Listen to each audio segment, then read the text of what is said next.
Petra's Emilia camp struggle. Page 2, she is someone with guts. Petra Leti had such pride. Otherwise, she will not be able to devote herself to her new surroundings, nor will she have the courage to catch up with the people ahead of her.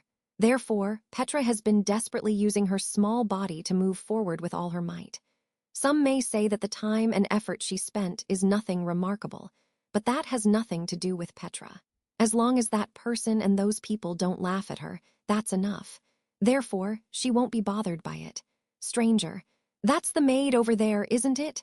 The one who is rumored to have caused the fire at the residence of the Margrave. The topic was unfolding softly on the scene. The speaker was not deliberately attacking Petra personally. Petra, who was just a maid and had no personal influence, was not worthy of being put in their eyes. And Petra herself understands this. Therefore, she will not feel depressed by this. Obviously, that should have been the case, but as she was about to confront the bearded man who stated this fact, suddenly the tall cloaked man next to her said, "Rosawal. Unfortunately, the cause of the fire was due to my own negligence, Viscount Aluz." These words, as if they were protecting Petra, made Petra feel ashamed.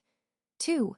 After seeing off Subaru and the others who were setting off for the Watergate city, Mathers and his party, including Petra, also set off for the western border for a meeting according to the scheduled plan. Stranger, remember not to get in the way of Roswal Sama. In addition, the people in the meeting are a group of people who are even more dubious than you could possibly imagine. Remember to not show them any weakness.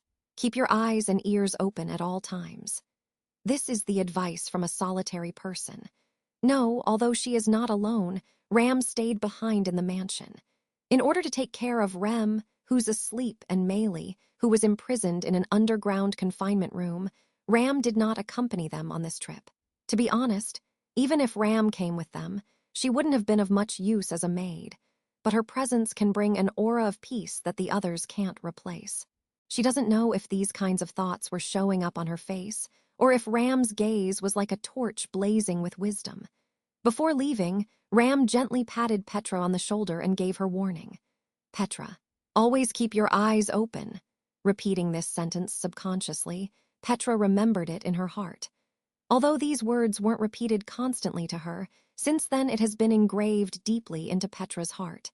Keeping your eyes open at all times, keeping your head up at all times. It's a very good feeling. Stranger, Petra, are you nervous? Seeing Petra putting her hands on her flat chest, Frederica, who was sitting next to her on the dragon carriage, spoke aloud.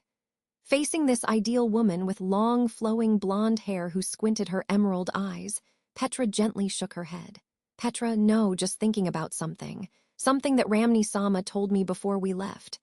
Frederica, is that so? That's great. If you're getting nervous now, it would spell trouble for us during critical moments. But it seems like that child has also said something to you. Petra, there is nothing to worry about Nisama. However, it's something that makes me feel really good. Frederica, hearing that makes me a little bit jealous. Pursing her lips lightly, Frederica gently stroked Petra's little head. The gentle touch made Petra's cheeks tighten. Petra enjoyed it for a moment, then shyly laid her head on Frederica's chest. Frederica felt a little awkward due to Petra's words, and this discovery couldn't help but make Petra feel happy. Even if she is not worried, Petra's most respected and beloved woman is Frederica. Although Ram was a little lonely as she did not come with them, Petra was happy to be able to be with Frederica. However, Roswal, really, I can't stay, candid. Even I would feel sad to be so blatantly isolated by my companions. Even if I don't want to, these next few days are a try-up with the three of us. Let's get a luang.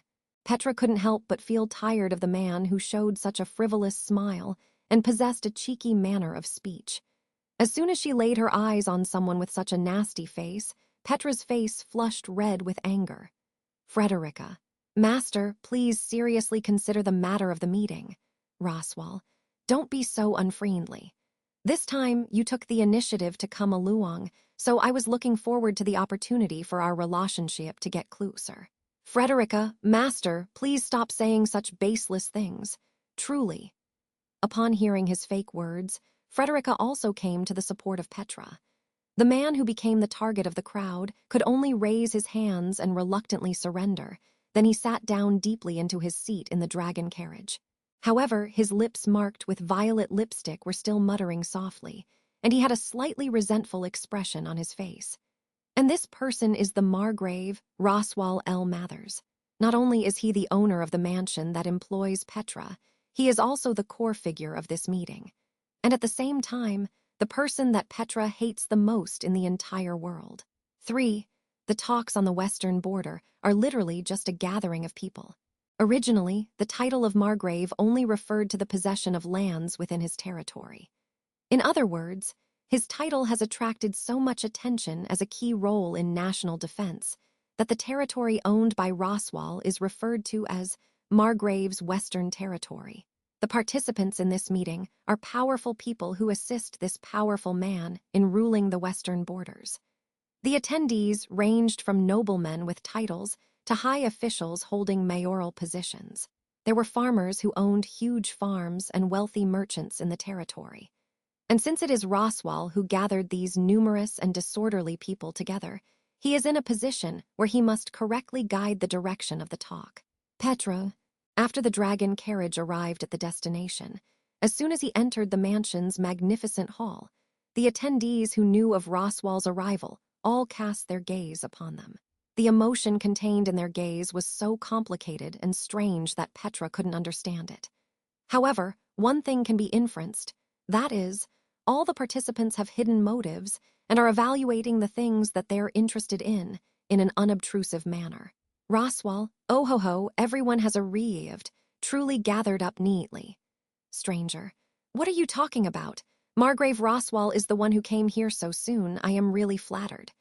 To Roswal, who greeted the people standing in the magnificent hall from a distance, a man with a beautiful beard immediately responded. Seeing the man walking over the carpet and approaching this way, Roswal's smile deepened silently. Roswal, Viscount Aluz, thank you very much for preparing your mansion for the meeting on such short notice.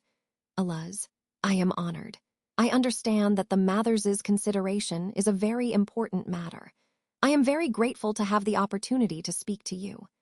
Hearing such fake polite remarks, Petra couldn't help but sneer inwardly at the social interactions between the nobles. About half of the participants have gathered in the hall. Originally, the meeting was scheduled to start tonight, but it seemed that a lot of people had arrived before noon.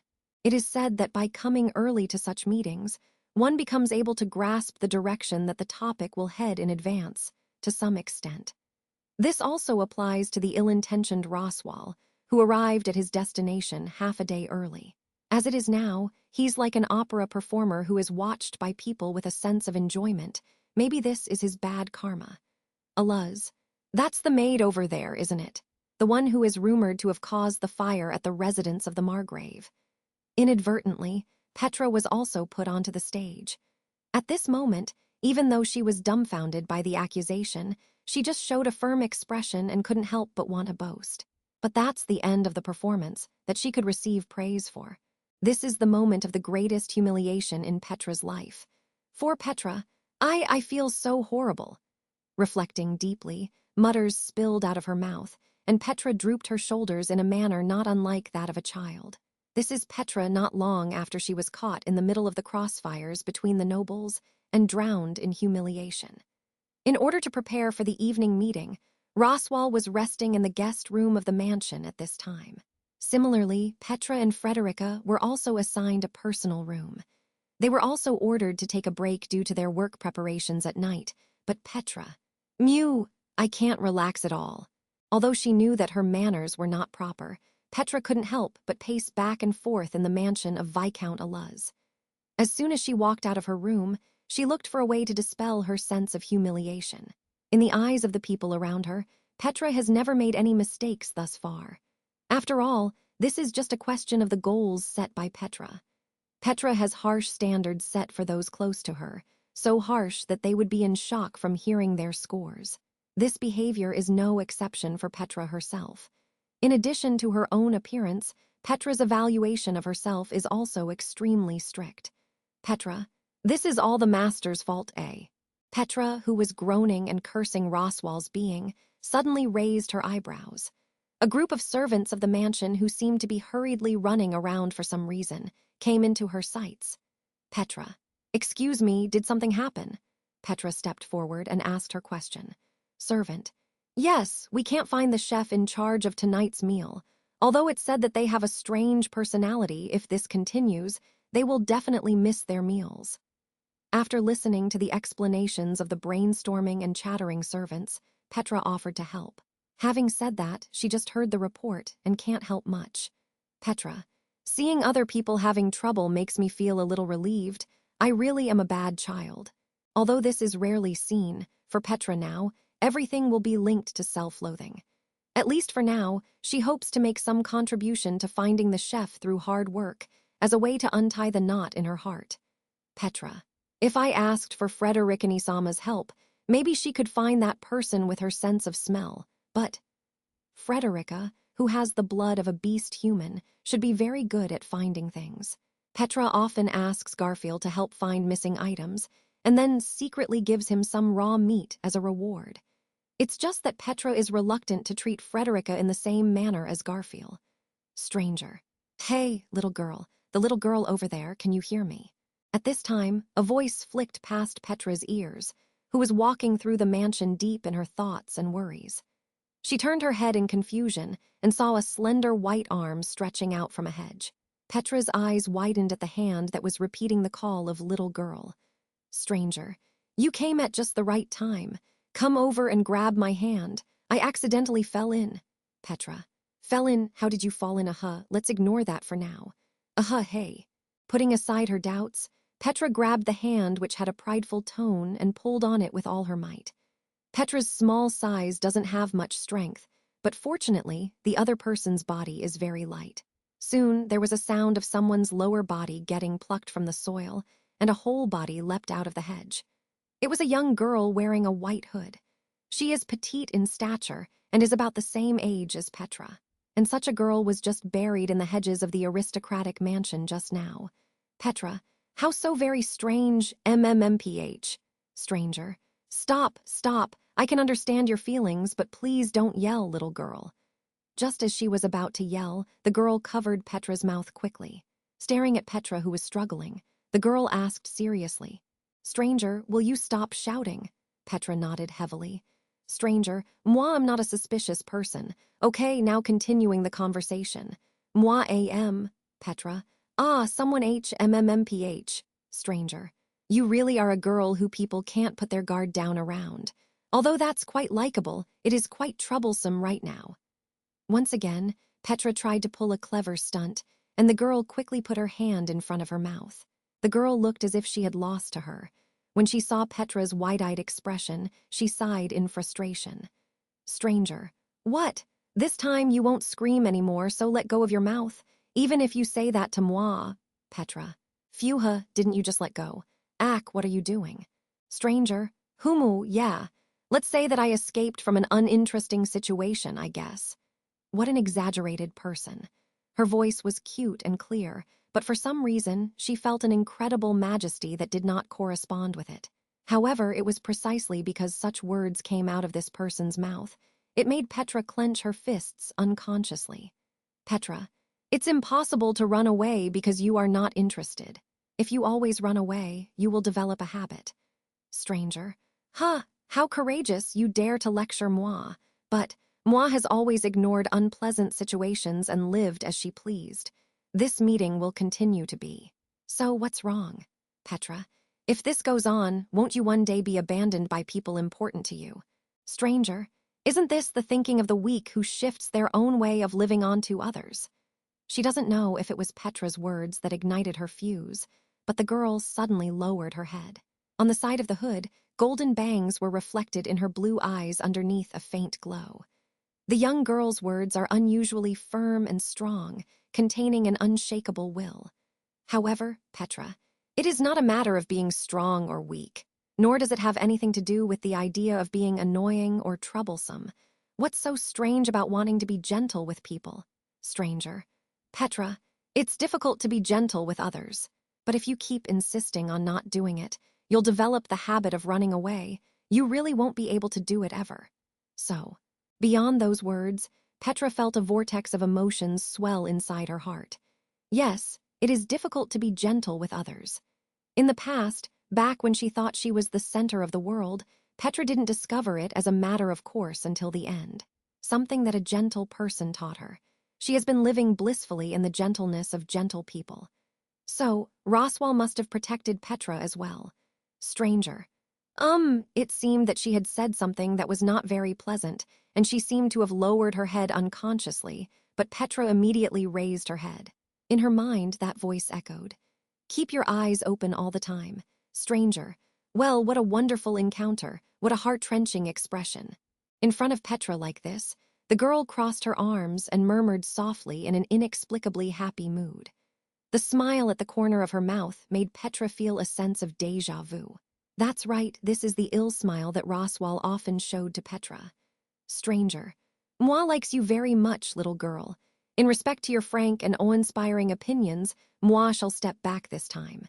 Since you are in this mansion, surely you must also be attending the dinner party. Moi shall bring you heavenly pleasure. Pointing to Petra's chin, the girl spoke with confidence. Petra looked confused. Petra. Speaking of which, who are you? Stranger. Fufu, don't be scared when you hear it. Moi am Dias Lepunzo Elemanso Oplane Fatsbom Vi. Little girl, be proud. It's really amazing for a temperament master like moi-self to be taken aback. As for this reward, you shall receive it tonight. With such a declaration, the girl, Dias, walked out of the atrium with a big laugh. Then she was quickly seen by the servants of the mansion and was carried away on their shoulders and taken away. Petra half flinched and furrowed her eyebrows. Petra. What a strange name! She can't help but whisper the feeling that any ordinary person would feel when they hear it. End.